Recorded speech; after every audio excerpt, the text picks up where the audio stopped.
basi gusto ko nimo tabangan.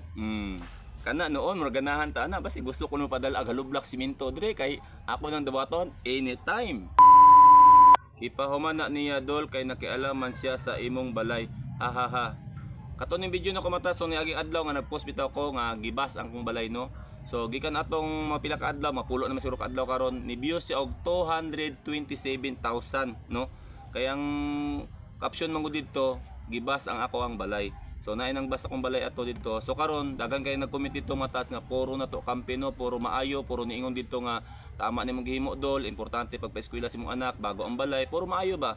So daghan kay salamat dito sa nag-comment no. Katura nga video nga wala ko nakakita og baser. Bagay pasigo pa nangabot no. Pero sultian ta lang ka katong nagbasa kong balay unta makita mo ning video ha.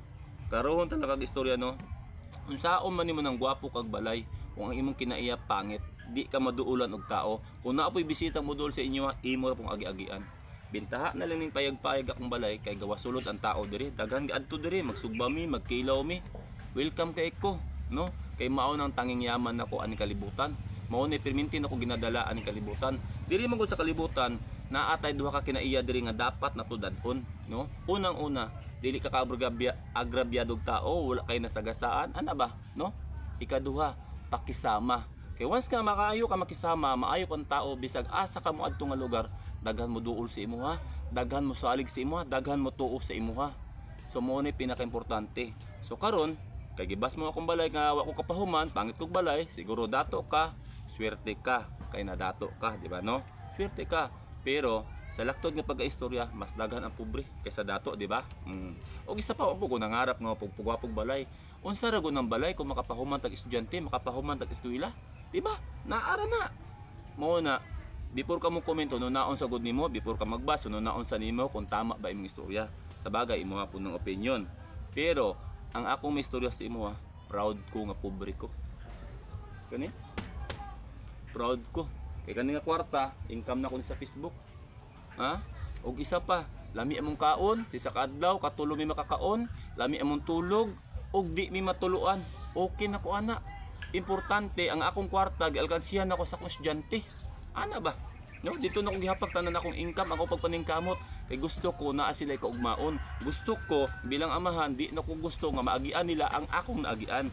Mauna ang akong gusto aning kalibutan mitabo, no, di ba? Para maabot sa panahon. Kung mawala magaling dadre, di na gikabilin sila, di ba? Di na sila maglisod. Kay kita mismo, bagay ako, ambot lang kung nagian ba nimong kalisod ako. Sa bata pa ko, hantod na minyo ko, naglisod jud ko. Mo nang di ko gusto maagian sa akong anak. Mo nang ang akong paningkamot, ang akong income dito diretso. Mo nang di na ko ni mapahupan, no?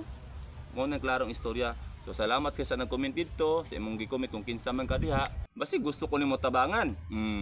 Kana noon morganahan ta na basi gusto ko nimo padal ag halublak simento dire kay ako nang dawaton anytime. O di ba? So ingana lang no. So unta sa mga tao dira nga para sa kuha nga ingani, inganig balay pobre, padayon lang ta. Maning kamot lang ta, importante man gud diri sa kalibutan. Natay kahadlok sa taas.